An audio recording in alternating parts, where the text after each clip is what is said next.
About to be live.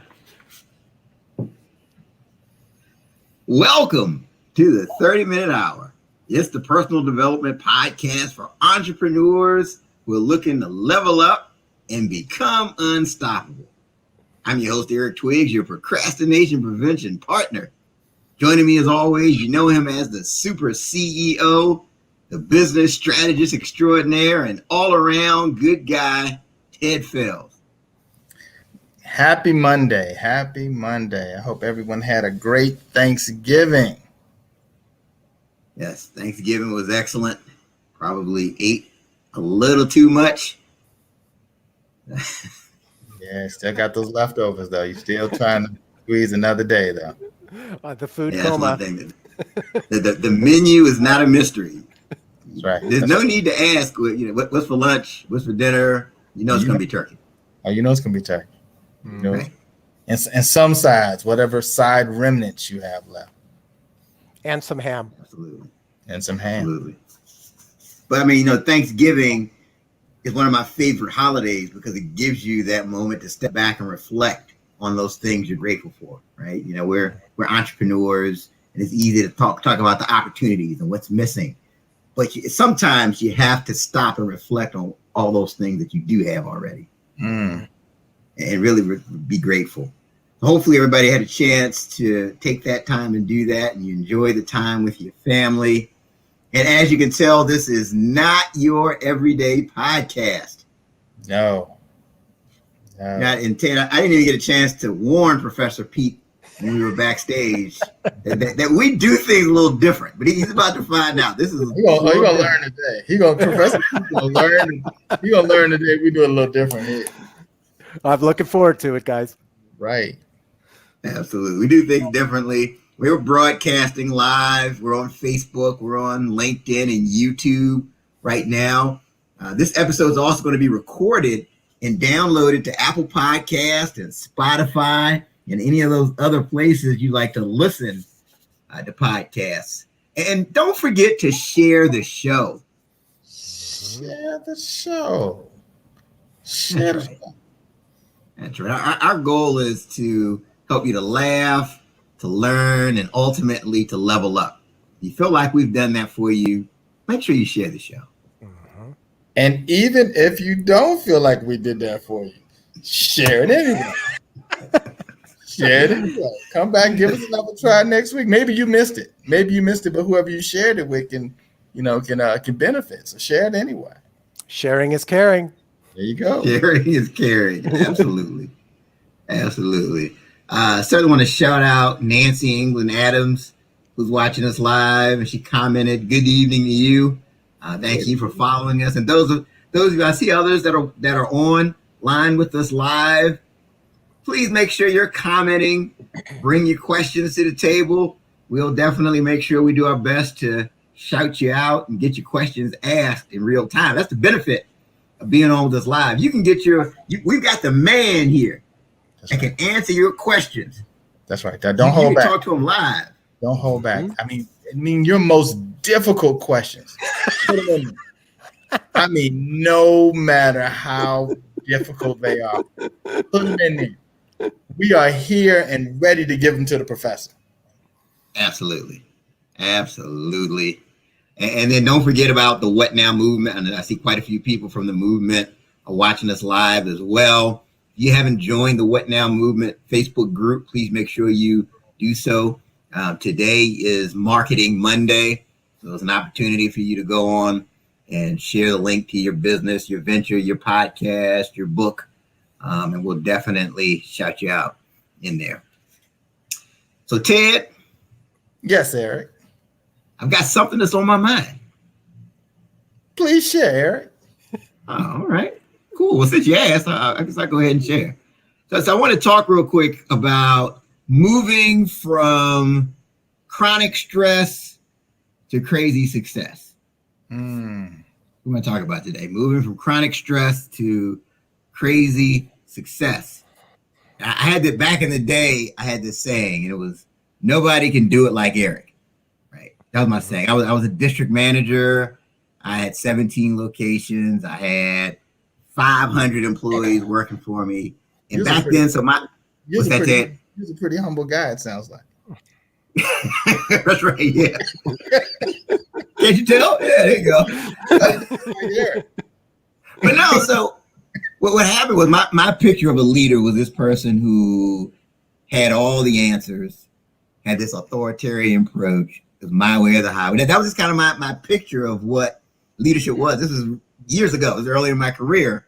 And so since I had all the answers, or thought I did, people would contact me with all their questions, people that work for me, no matter how basic it was, right? So if it was an unhappy customer, they would just send them my way, no matter how basic and how simple the issue was, right? So being the answer man, it left me feeling secure, self-confident, and stressed out.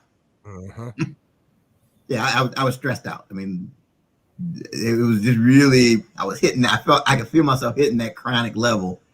And literally my first 6 months in that position, I was speaking to 3 managers a day about basic problems that they could have solved themselves. And then one day I just got to this tipping point, right? And I'm talking to one of my managers and he's telling me about this customer who's got a $10 coupon that expired the previous day that wants to use it today, and he's running it by me. Hey, what should I do? So finally, I'm like, look, let's play a game. Okay, let's imagine that I'm not here, and you had to make the decision. What would you do? He says, oh yeah, I think I would just go ahead and give it to him this time. All right, great. You made the decision. Let me know how it goes. Click. I got. But that says something to me, because after that, I changed my approach, and I started putting things in their hands from that moment on. And I told you that story for a reason. And it has everything to do with chronic stress. And I really want to make sure everybody gets the takeaway. This is so important. I know Pete, when he comes on, is going to expound on this. So this is really the part of the show where we just need your undivided attention. If you're driving, I know you like to listen to us when you're driving. Pull over to the side of the road. I know you like to listen while you're in the gym on the treadmill. This is where we need you to pause.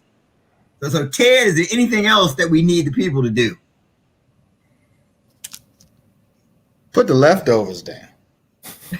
That's right. Normally it's put the ham sandwich down, but whatever the leftovers are, turkey, stuffing, put it down. It's about to get good. That's right. Put the leftovers down, put the ham sandwich down, whatever you got, put it down. And because we're talking about how do you move from chronic stress to crazy success, here's the big takeaway. If you remember this, it'll help you. Just because something has to be done, it doesn't mean that you have to do it. That's very important. Just because something has to be done, it doesn't mean that you have to do it. That's something I had to learn the hard way when I was on the verge of burnout. Once you get people to do certain things, it is okay to delegate. Delegation is not a bad word. So that's just something to think about. And it has everything to do with what we're going to talk about today. And it'll help you to move from chronic stress to crazy success. And shout out to Dawn Bornheimer, who just chimed in with an amen. Certainly appreciate you there. And again, everybody else who's watching, please, let's keep adding the comments. But our guest today is an example of somebody who's moved from chronic stress to crazy success. And he has a testimony to share. I mean, stress almost killed him. I mean, there's something to think, but literally it almost killed him. He worked in a variety of sales and marketing and entrepreneurial roles, and they each had one thing in common. They were high stress. And he experienced this high stress to the point where he was diagnosed with stress-related diabetes and ended up in the hospital a few hours away from being comatose. I mean, he battled the negative effects of stress head on and developed a trademarked stress relief model that motivates people to take action in only a few minutes per day. And certainly he's got a video blog series we're going to be talking about here. He's also the author of an international best-selling book called Lighten Your Day. Please join me in welcoming to the 30-Minute Hour podcast, Professor Pete Alexander. Eric and Ted, Woo! thank you so much for that great Woo! intro. And I totally agree with you about the delegation. And, one thing that a lot of people ask me, they say, "Oh, well, I can't delegate." And I say, well, why not? And classic is they don't trust that the thing will get done, whatever has to get done. And so that's a problem of trust. It's not about delegation. You got to have the people on your team that you got to empower them to be able to make mistakes and to trust them that they're going to try and do the best job they can. So, and that's one of the things that's all in the mindset. You have to be able to delegate, because you're right. If everything, everything does fall on us as entrepreneurs, if we're the buck stops with us. But if we're the ones that have to do everything, we're going to burn out. We're not going to have enough hours in the day to be able to do it. No, I think you're absolutely right. So one of the things I've just discovered here recently is, so if you don't delegate, you're an entrepreneur, you're leading a team, what happens is you find yourself doing a lot of things that are outside of your core competencies, right?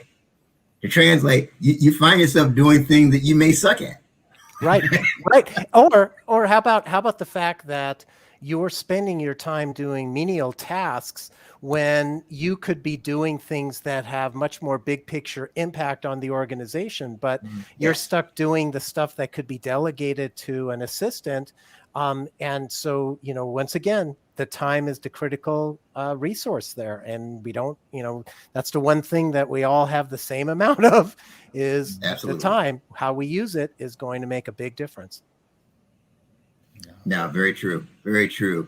So we want to give the people some perspective. I want to give them some context. So let's roll back the clock. You were an undergraduate at California State University. So what were your career plans at that time? Back in the Stone Age? It's like every time I think about that we're talking early 80s there. So I wanted to be a sports broadcaster. That's what I wanted to do. I'm a huge sports fan, Ted. When you first connected, and I immediately saw the baseball hat, and it was something that I wanted to do. And when I started working on that degree, one of the things that came to my attention was the fact that in order to be a broadcaster, you have to move every 3 to 6 months to a bigger and bigger market. And as a kid, I grew up in a very dysfunctional family, and we did a ton of moves. In fact, there was in just a few years, I had 14 different moves, and I was burned out on moving. And so I thought, I can't do that again. And so I chose to get into business. And I got a minor in broadcasting instead. But so it was something that I wanted to do, but I just didn't have the wherewithal to be able to do that constant moving if I wanted to be a success in that, in broadcasting, because you have to start in a tiny little market and work your way up, and hopefully someday you make it into one of the big five. Wow. So you decided to pivot out of the broadcasting and get into sales and marketing and other entrepreneurial roles. So how did you get from these roles to ultimately becoming this stress relief guru? Well, so I spent most of my career in the medical device industry, which is pretty stressful to begin with. One of the reasons why is because, especially in marketing roles, sales and marketing roles, there's two very large government entities that come down on you, especially if you're working for a publicly traded medical device company. You've got the FTC for anything that has to do with the actual stock. And then you've got the medical boards. And so it is one of the hardest things that you have to be able to manage. And so you have a high stress to begin with there. And then add to it, I bought a failing business and I turned it around, and it became very successful. It still is a very successful business. But balancing the act of working full time, running that business, trying to raise children, trying to be in the sandwich generation where you're managing the care of not only your kids but also your parents. And also a marriage that was heading for a divorce. It was pretty much too much to handle. And in 2008, I got my first real indicator that stress was not, it was just killing me. And that was when I had, for a month before I was diagnosed with stress-induced diabetes, I lost 30 pounds in 30 days. And I wasn't doing any kind of dieting. I wasn't doing anything special about my exercise. I was doing the basic stuff that I normally do, but the pounds started coming off. And I was in my mid 40s. It shouldn't happen that way. And so at first I thought, fantastic, I haven't lost weight in 20 years.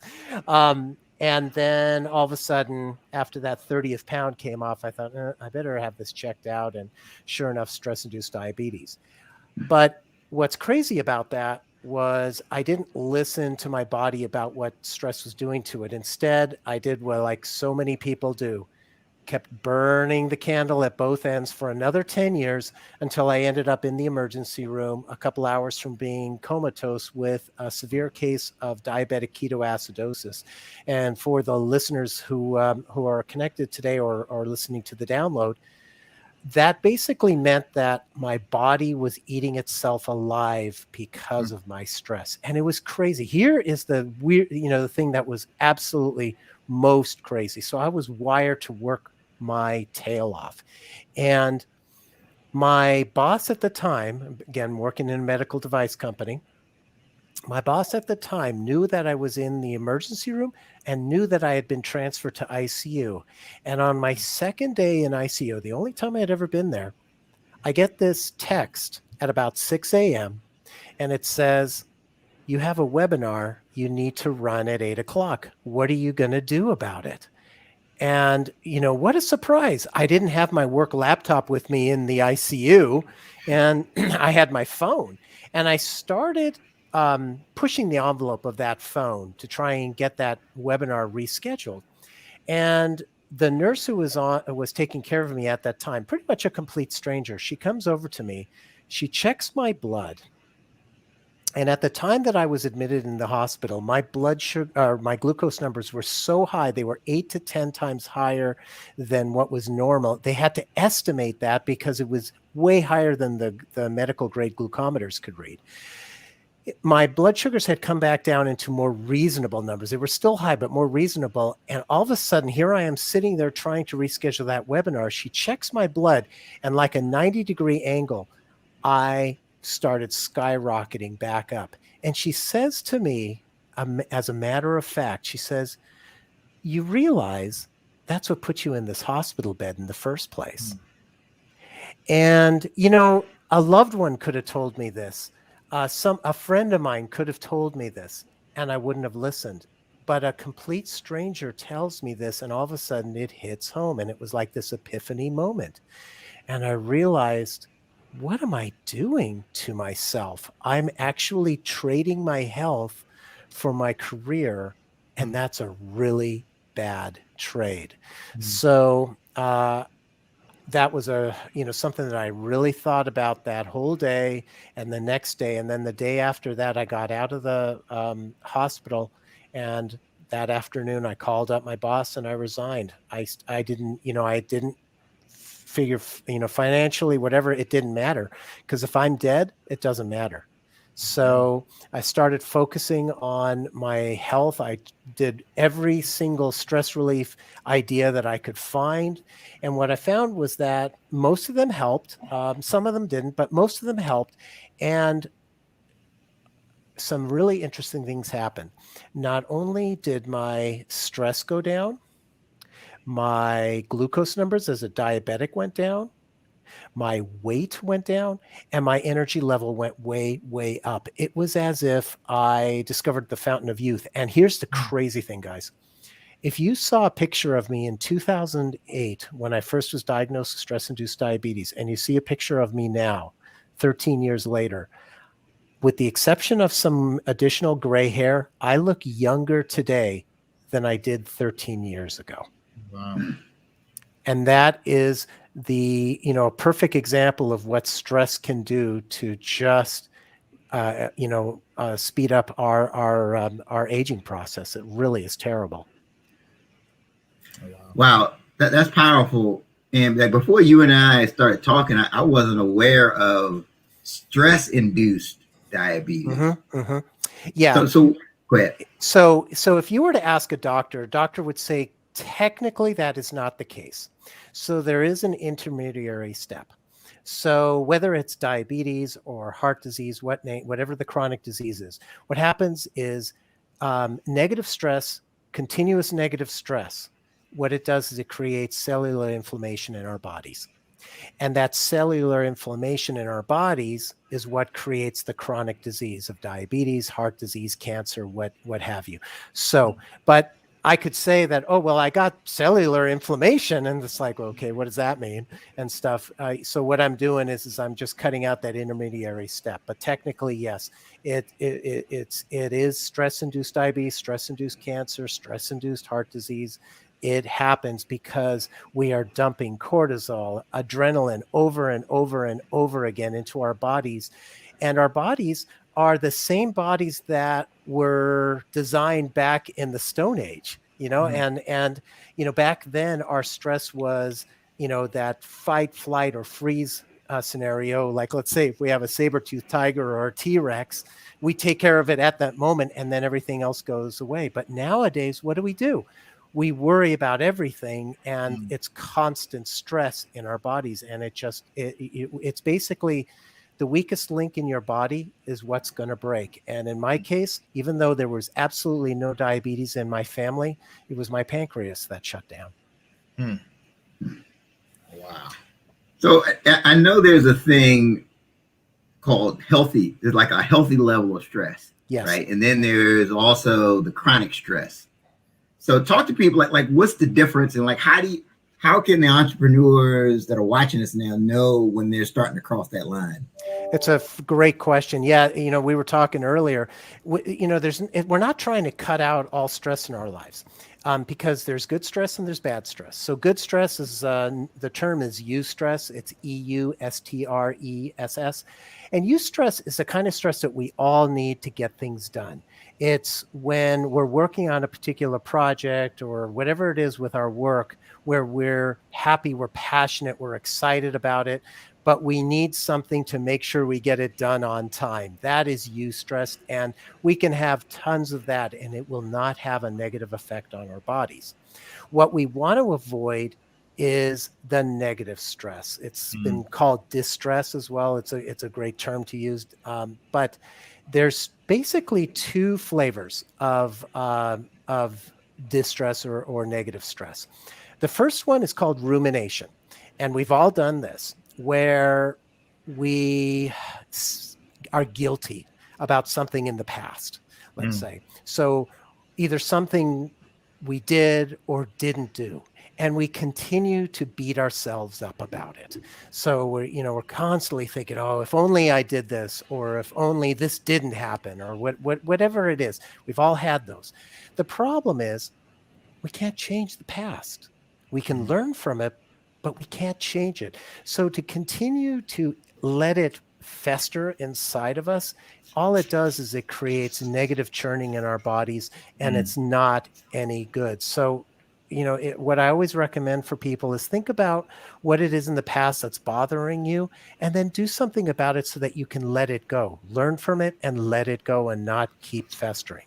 So rumination is one type of negative stress. The other one is anxiety about something in the future that may or may not happen.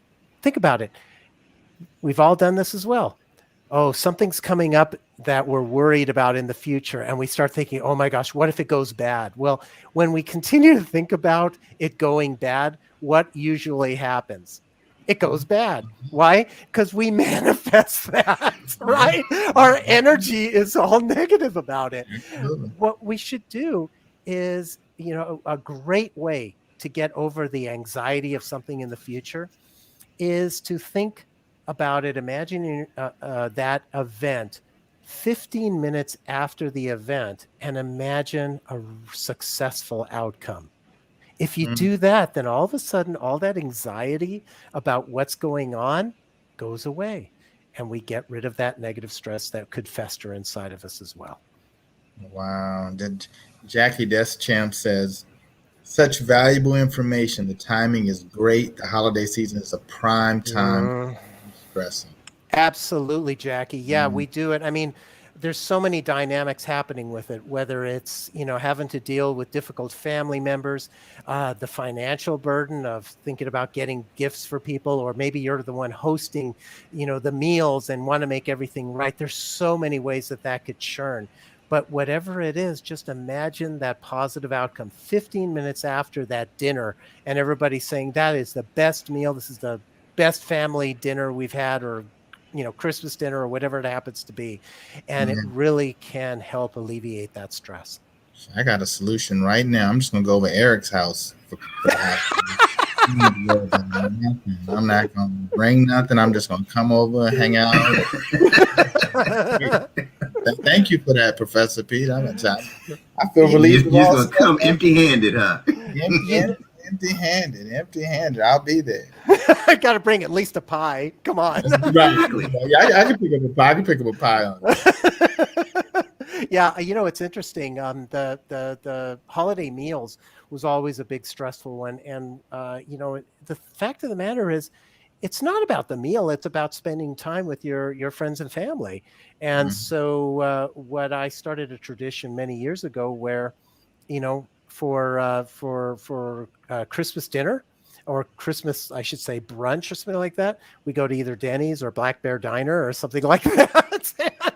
It doesn't matter. We're not looking at the quality of the meal. It's to spend the time. And why put the pressure on one particular person or a couple people to have to create the meal? So, Eric, you don't normally do, your family, you don't normally do that. Don't do that this year. I'm expecting a meal. Not trying to, no Denny's for you? We'll do that Denny's thing next year. This year, I'm coming over. So you're creating a stressful environment for my household here. But no, so Pete, you hit on something I think is key, because a lot of people I deal with and work with, they fret over this whole worst case scenario thing, right? Well, what if this happens? What if that happens? What if it doesn't go right? But if you check the record, like most of those things that you worried about, it turned out fine. Right. And they never happen. Yeah. Right? If you had a presentation and you said, well, what if I bomb? Or what if most of the time the presentation went better than you thought and you got kudos. So it's just, to me, it's a waste of energy to fret about the worst case scenario. Well, it's a great example too. Our human nature is, whenever we're faced with a stressful situation, half of our mindset goes to what we can control and half goes to what we can't control. Right. So what we can't control, all it's going to do is it's going to waste energy. So if we're worried about what we can't control, it's all this burnt energy on that and festering on something that we can't change. So what I always recommend to people is if you're faced with a stressful situation, see if you can create those two lists: the list of what you can control, the list of what you can't control, and then focus as much of your mind share on what you can control. Because if we focus as much attention on what we can control and basically what we can affect change in, guess what? Our stress level goes way, way down. And why bother wasting our time on the stuff that we can't control? I mean, a good example is talking about my story being in the ICU and getting the text from my boss. The reality is that my boss wasn't the one that created that stress. The reality is I created that stress inside of me. It wasn't my boss sending me, the sending the message. It's how I reacted to it. So if we can realize that it's how we react to it and respond to these situations, it can make all the difference in the world. No, that's great. That's great. I mean, if the only thing people would get from this is that they're going to stop obsessing on things they have no control over, I mean, I think that could be a total game changer. It is. It is. I mean, think about that. Every one of us can think about a stressful situation, go back, relive it, and then say, okay, what was I stressing about? And then you could easily list out all these things that you couldn't affect change on, you're worried about. I mean, a great example is COVID. I mean, how many people worry about everything about COVID, but how much of that is under our control? We can't control the government response. We can't control, we can't control the person right next to us wearing a mask. We can't control somebody getting, the vaccination. None of that. What can we control? We can control our mindset about it. We can control washing our hands, wearing masks, getting vaccinated if we choose to do so, whatever it happens to be. Think about what you can control, focus on that. The stress will go down. One thing that's interesting in being an entrepreneur for the years that I've been an entrepreneur, and just realizing how much easier it is when you have the right team around. Oh, yeah. Like if you got the right team, you have a team that's just like, whatever it is, we can figure it out, versus the team that's kind of the woe is me, the sky is falling. Ted, what do we do? Right? Uh-huh. Yeah, I've experienced both sides of it, and it's definitely when you have that right team of people that just feel like, hey, we're going to figure it out. It's not going to be the end of the world. Collectively, we've experienced some things, and like you said, Professor, we've been able to, get through those things in the past. We'll get through this, and it makes for a much easier working environment. Absolutely. And the reverse is true as well. When you have a bad team, one that's just the wrong people in the wrong chairs, oh my gosh, that can create even more stress. But, one thing I'm sure, Ted, you realize with a great team, you have to also take care of those people.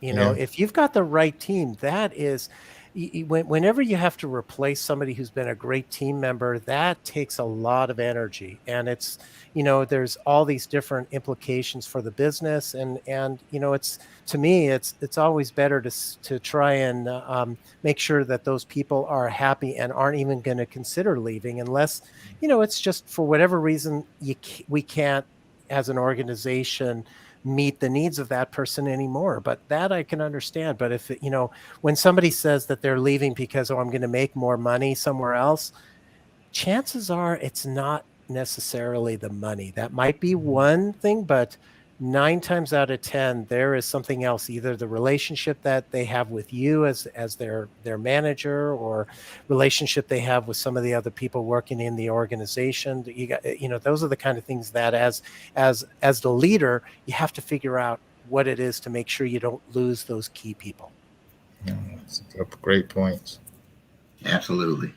Absolutely. And I see Dawn has a comment. She says, focus on being where your feet are and focus on what's in front of you. Yes. Yes. Stay in the moment. That is another big thing. I mean, my wife actually is really good about this too.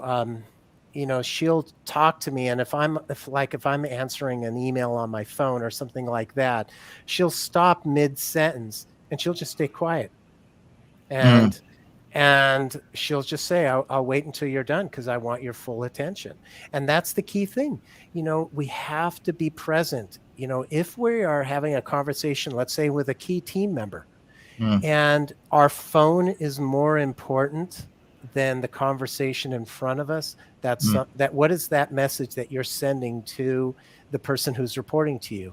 That whatever's on your phone is more important than the person, that person. And so, one of the things that I've found is that, like, if my wife and I go out for a meal or something, the phones get turned off for the meal, because how many times pre-COVID, post-COVID, how many times have you guys been in a restaurant where you look at somebody else's table and they're all on their phones? They're not even having a conversation.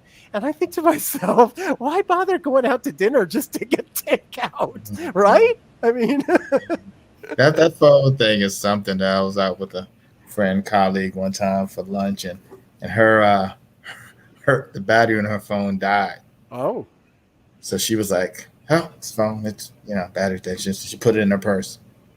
Then, so we're continuing to talk and eat, and eventually she She reached back in there to pull it back out. Now, unless there's some type of solar charge in that bag, that phone is still dead.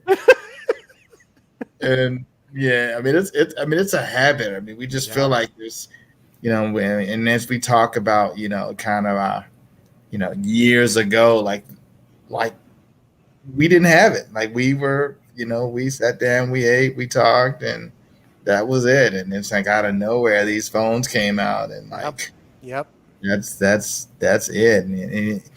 And you're just looking just to see something, right? And all the time, it's not even an email. no, it's a text or something. Yeah, check my something schedule. prompting. Isn't it ridiculous how we have become, so addicted to our phones? And, so what I used to do when my kids were small and the phones had come out and it was constant electronics, is every year I would take the kids to a 1-week camping trip. And the whole reason was not so much to be out in nature, love to be out in nature, but it was because, at least back then, the campsites didn't have Wi-Fi or usually didn't have cell coverage. So you had to detox. And it wasn't just for them, it was for me as well. And, isn't it interesting how if you do this detox where you don't have your phone for one day, you all of a sudden, at least for me, it's like you go through this shakes about like, oh my gosh, what's going to happen? But then you realize, oh my gosh, the world didn't end, right? It didn't end. And so, if you can, even if you can detox for a couple hours a day in the evening, turn it off. Or I like to suggest to people that they have an end of day anchor, especially those of us that are working from home mostly. It's harder to turn off the work computer. So you figure out something that prompts your mind to say, this is the end of my day. And for me, my wife works at the local hospital. She's in the lab, so she actually runs the COVID tests. So you can imagine how stressed she's been for the last couple of years. Yeah. But when I hear the garage door open, that is my signal to say, okay, whatever I'm working on, if it's an email, finish that email and be done. That is my end of day anchor. And so if we can each find some sort of end of day anchor, whatever that happens to be, turning off the laptop, whatever it is, having dinner, whatever it is, that's the prompt. That's when you should be done with your work. Yeah, there's something that's called phantom notification syndrome, right? So they've studied these people, like college students. There's a group of college students, and like 80% of them said that they could feel their phone vibrating when it was powered off. Yes. Wow. It's very similar to what the mind does when, for people who have lost the use of a particular limb. They can have those phantom pains on a limb that they have, that they don't have any feelings in. And it's really amazing what our minds will do and it's all habit. It's all habit, the habit of using that leg or that arm in the past, or, when it comes to the phones, we're constantly checking it, like smokers. Often one of the things that they have to figure out is, what do they do with this, right? Because this is a habit. So they have to figure something else to do with their hand that will change that habit. So, the phone is another one. It's just, you pick it up, and how many times have you thought, okay, I want to be done with my phone, but you hear the buzz or the ping or whatever it is, and it's like, you just have to look. And I can't tell you how many times I would end up looking and going, all of a sudden I have gone from being in the present to now being focused on whatever fire alarm has come on my phone. Wow. And I think, and the key is awareness, right? We just need to be aware that the phone and some of these other things can become triggers that end up putting us in a stressful place. Yes. So that's why we're talking about this whole thing. And you trademarked this stress relief model. So what are some specific steps that people can take from your model to relieve stress? Well, so the model is focused on what areas of our lives cause us stress. So it's called the LIGHT model, and that's a 7-letter acronym. The L stands for your livelihood or your career, which obviously all of us have, do our work. And, for us that are workaholics, we often will be working more hours than we sleep. So having some balance with at least one or two techniques is really important. The I is for your imagination, which is your conscious mind. And your conscious mind is basically 5% of your brain. But what the challenge is that 5% is where our inner critic is. And how many times have we listened to our inner critic and it's stopped us from doing something? So it's a matter of being able to manage that. The genius is the G in the Light model, and that's your unconscious mind. And that's actually the other 95% of your brain. It's where real change happens, because it's where your memories are stored. It's where your habits are formed. It's where your perception of the world lies. So it's important that in there, there's several techniques that you can do to be able to manage the unconscious part of your brain. H is for your physical health, which we've talked about earlier, because without your health, nothing else matters. Time, we talked about too, so important. It's the most important thing about time is, once it's gone, we can't get it back. So I highly recommend to people, once you figure out a particular technique that works for you, to use it over and over again and start today. Don't wait until tomorrow, next week, next month. Don't procrastinate, because you have to get into the habit. And the even if it's 1 or 2 minutes a day, it can be profoundly beneficial. You just got to start. And that's what's critical about time. E is for your environment. And as we all can figure out, especially with COVID, where a lot of us working from home, your environment is very important. And so you need to make sure that, especially if you do work where it needs some quiet time, some concentration time, you want to have a place that's comfortable to sit. You want to be able to have some quiet time, understanding from those around you. So making sure that your environment is conducive to your stress relief efforts. And the last one, the N, is for your network of relationships. And that one, basically, the people in your life matter. And what's important about that is, when we're stressed, we tend to be less patient, more irritable, less able to listen and show interest and empathy to those around us. So you want to make sure that you don't take your relationships for granted, because if you do, basically what's going to happen is you're going to end up alone and unhappy.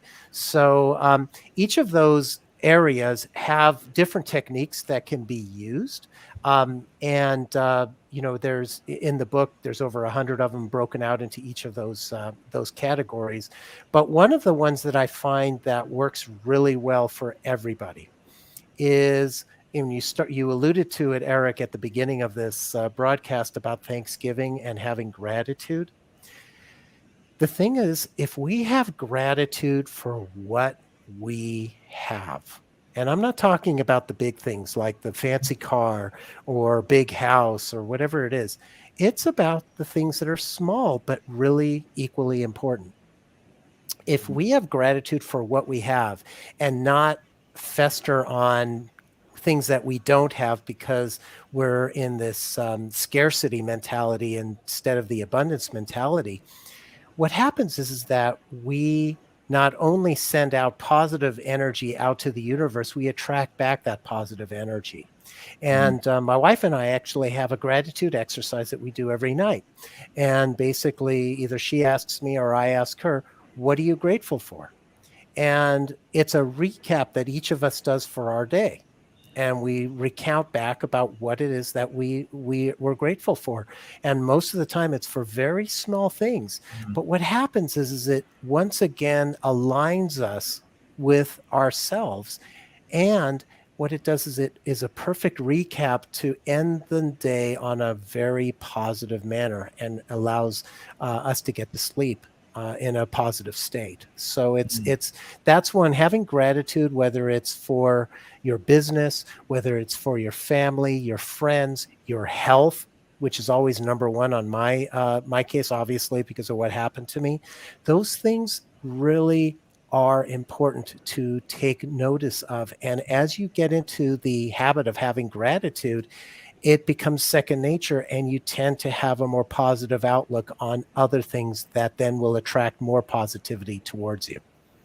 No, great comments. Well, I think Sure. it's interesting when you talked about, just those, those little things. And I think that with all of that we've all dealt with over the past couple, it seems like couple forever, right? It seems like it's forever. But it's like there are things that just being able to walk around without a mask. I mean, just being able to breathe freely. Like, I mean, that was something that was like, and I got to wear a mask all the time. Like, what is this, right? Or just being able to just go places or be around your friends or hug or whatever, Hopefully people were washing their hands anyway, but just any of these things that you just, you had to just start doing that, in the past, you just, you didn't even think about. You got up and you went to the store and you grabbed what you wanted to get, and then and then now, you just have to think, you just get to a point that you're thinking twice about, so much, and you're just appreciative of the little things. I mean, this year, Thanksgiving, I think more families got together than last year, right? And I think, unfortunately, sometimes I think you could just kind of jump right back into how it was before. Like, this is how it always has been. But you're not thinking that last year at this time, you're doing virtual Thanksgiving, right? And this year you're like, oh, everybody's the same. People are together. Everything was like it was 2019. Yeah. So I think sometimes we may not stop to really think about it, even when it's taken away from us for some time. And once we have it back, it's kind of like, okay, that's just the way it is.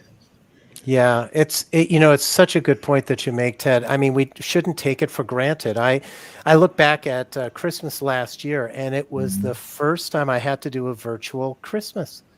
And so my grown children, it's the first time in their lives that I didn't spend Christmas with them. And so, we were on Zoom and doing opening presents and stuff like that, but it was definitely, I was grateful for having that time, but I wanted to, give him a hug, as you said, and I couldn't do that. And it was really something. And for me, that whole level of realizing some of the things that we took for granted in the past, the hugs, going to a restaurant. I remember when my wife and I went to our first restaurant after they started to reopen from COVID, and all my sensories were taking over, before I, things like the buzz in a restaurant and hearing people talk and stuff like that. It just was kind of like, yeah, whatever.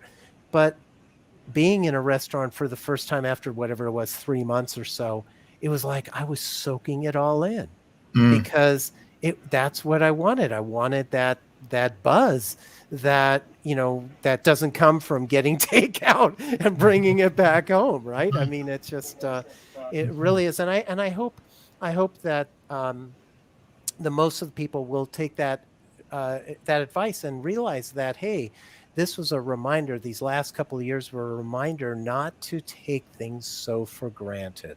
Yeah. Really, if we can do that, we'll have a lot more. If we can have that classic attitude of gratitude, if we can have that and really live that, we will generate more positivity towards ourselves. But if we look at it about, this is going to be another expensive Christmas, or, I ate too much at Thanksgiving and I got to exercise and stuff like that. If we take the negatives, what are we going to attract? We're going to attract additional negativity. And a great example of that is, whenever, let's say if we're running late, have you ever done this where you're running late, you got to get to a certain place? What happens? You're going to hit every red light on the way, aren't you? So true. It's just the way it is. Yes, So, and so what I do if I'm traveling anywhere where it's a likely, like there's a bridge that I have to cross whenever I head like to Seattle, and if that, I get across that bridge, and I always say thank you, thank you, thank you, because if that drawbridge opens, it's going to be an extra hour. That's it. That's so funny, because I was just thinking about that as I was saying to you earlier when I was leaving my office. I was like, okay, I got to get home, and I know that it's going to be traffic because the game is playing, and it was traffic. But I was just calm. I was just calm, and I was riding. Next thing you know, everything just opened up. When I could have just totally freaked out and been, texting Eric and saying, "Hey, I'm not going to be on time," and I got here. Thank God with plenty of time to spare. So you're right. Yeah, and the reason that happens is because what we're doing is we're sending out to the universe. If we're stressed about, oh my gosh, I'm going to be late, I'm going to be late, I'm going to be late. You know what we're saying to the universe? You want to be late. It doesn't know positive or negative. It only knows what your statement is. And so it says, oh, okay, you want to be late? I'm going to stick red lights in front of you. There you go. I can help you with that. You want to be late? Exactly. We can make that happen. That's so true. That's so true. And it's interesting, and it's one of those things you talk about being like gratitude, and I think sometimes people think it's a cliche because they hear it a lot, but I just think it's a fundamental thing that if you really operate from a place of gratitude, you make that your starting point. Just that in and of itself will help you to experience less stress. Absolutely. Now your mindset is shifted. So I just think that's so important. So I'm glad you're talking about this. Let's talk more about your book. Sure. Lighten Your Day is this international Amazon bestseller. Woo. That's right there on the screen. There you go. Awesome. So what are some other stress relief tips that you have from the book to share with people? Sure. Another one, and you guys talked about this at the beginning about, pull over if you're driving. So this is one to pull over when you're driving. I love visualization. And this can be done any place as long as, like, even if you're in your car, pull over. But what you do is follow this with me. Both of you guys, close your eyes. Take a nice deep breath in. And I want you to go in your mind to a place you like to relax. Maybe it's the beach, maybe it's a park, maybe it's a lake, maybe it's your backyard, wherever it happens to be, maybe the spa. Whatever it is, go there now in your mind and take in all of your senses. So what do you feel? Do you feel the sun on your face? Maybe the sand or the grass under your feet? What do you smell? Do you smell the fresh air? Maybe the lotion from the spa? And what do you hear? Do you hear the water splashing on shore? Maybe the wind blowing through the trees? And what do you see? Do you see the blue sky? Maybe the green of the trees or the grass? Whatever it is, take it all in, and then take another deep breath in, and open your eyes. It's just a simple grounding exercise. And we can do this at our desks. We can do this in our car, again, as long as we're not driving. Wherever it is, all it takes is 1 minute, and you imagine yourself going into your happy place and engage your senses. That's what makes it feel real. So really simple exercise that we can all do. Professor Pete, that was great, but you almost lost me, man. Because my happy place, I'll just share it, is getting a massage. Oh. Which puts me to sleep. Okay. So, I got a massage earlier today. It was so bad. I went to sleep and I was dreaming about getting a massage. That just tells you getting a massage. I told my massage therapist, and then I was like, I had a dream about getting a massage while you was giving me a massage. So it just tells you how much massages make me happy. So that was just a good thing. But you had me, I closed my eyes for a minute. I was like, man, if he doesn't say open your eyes back up, I'm going to be done. No, but that's great. That's why you only make it 1 minute. Oh, man. Another couple seconds, I was done. Yeah, it's very, very, very powerful. Another one that is really good, especially for us as entrepreneurs, is there's a light meditation we can do, and you don't have to close your eyes on this one, Thank Ted. So right. what it is it's a meditation called Hakalau, and it comes from the Hawaiian culture. And what happens is whether you're sitting at your desk, maybe you're standing, let's say you have to give an important presentation and you're worried about it, or you have to have a difficult conversation with somebody. If you do this right before the event, it can be really powerful. And again, it only takes about 1 minute. And what you do is you focus first on something that is stationary on a wall in front of you. And preferably, you pick something that is just slightly above eye level. So go ahead and grab a spot there. And what I want you to do is just focus on that spot. And as you stare at that spot, let your mind go loose and focus all of your attention on that spot. And you'll notice that within a matter of moments, your vision begins to spread out, and you see more in your peripheral than you do in the central part of your vision. And what you want to do is pay more attention to the peripheral, even more than you would on the central part of your vision. And you stay in that state for as long as you feel comfortable, and you notice how it feels. And then go ahead and close and open your eye. And notice that you're more grounded, more calm, and you're ready to take on whatever that activity is going to be. It's just a very simple activity called Hakalau. And these are the things that you can do that can help you just ground yourself. Because if we're constantly stressed, we're going to make the wrong decision. But if we ground ourselves, we can actually make a better decision. Yeah, but Professor Pete, we're going to have to get like the recording, though, because your voice kind of puts you there, too. It's going to be like, you're getting sleepy. You're relaxed. You're relaxed. I'm like, I am relaxed. Right? So Olga Alexander said, great visualization exercise. She said she smelled the salty air at the beach. Oh, wow. There you go. There you go. That's awesome. Back to work. Back to work. There you see.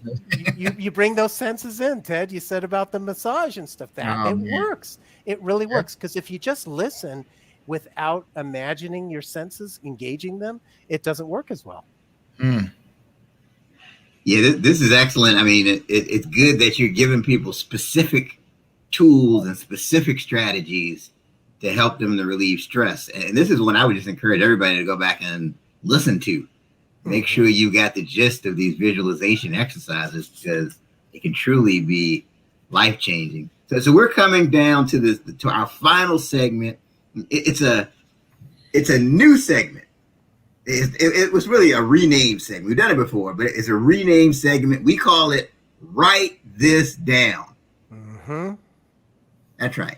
The new segment is called Write This Down. And this is the part of the show where we each leave a closing thought that we want people to write down as a takeaway from this show that they can go back and use in their business and in their lives.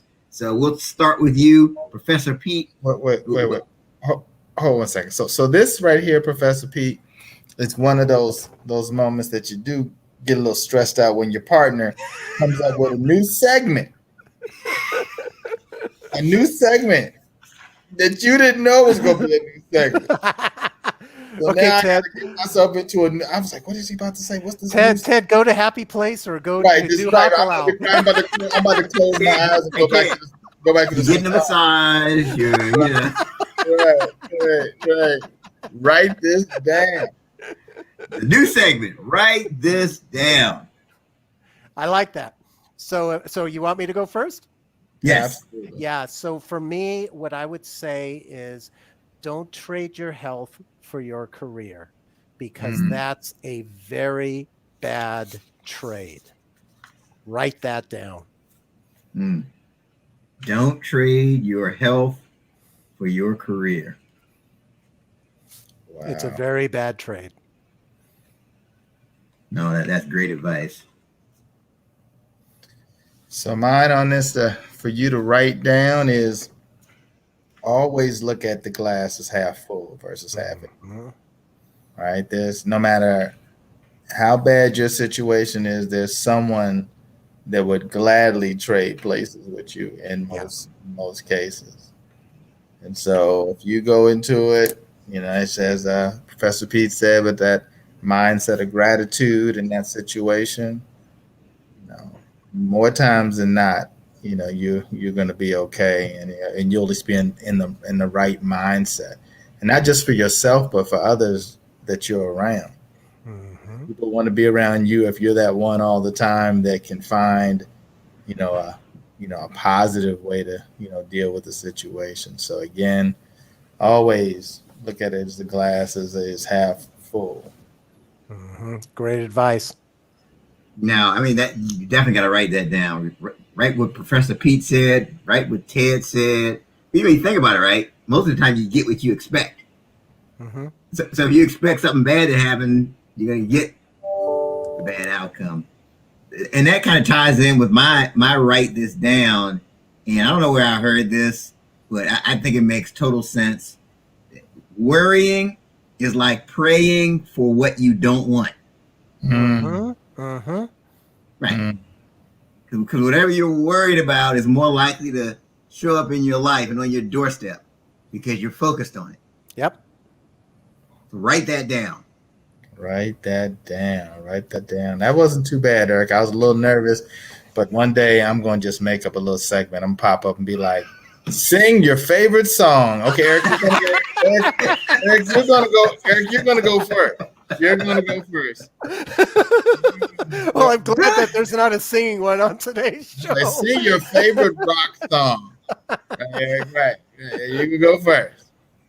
I'll be like, wow, I can't understand why we have so many 1-star reviews all of a sudden. I can't figure that out. We were doing okay to episode number 142. It's something changed. I don't know what happened. Man, it might have been the singing. It might have been the singing. Could have been. You never know. This has been great. This has been great. Yeah, absolutely. It's been an absolute we pleasure. certainly want to thank you, Professor Pete Alexander, for what you've shared. And what's the best way for people to connect with you to get more information? Sure. Just have them go to my website, petealexander.com. I've got a whole bunch of video blog posts there of different ideas that take literally 1 to 5 minutes each. And so the great thing about that is, if one doesn't work for you, big deal. Took you 1 to 5 minutes, try another one. That's all. The key is find something that works for you and run with it. That's the key. That is great. That is great. Absolutely. Again, thank you to Professor Pete Alexander. And again, hopefully we helped you to laugh, to learn, and to ultimately level up. So please make sure you share the show. Share the show. Share the show. Sharing is caring. That's right. Sharing is caring. And like I said a little while ago, this is definitely a show you want to go back and listen to the replay. You want to go to Apple Podcasts. You want to go to Spotify. That way you can put these exercises to use. You can apply some of the things we asked you to write down, and it'll be a great thing for your life. So this concludes this week's episode of the 30-Minute Hour podcast. And until next time, have a great one. Bye-bye.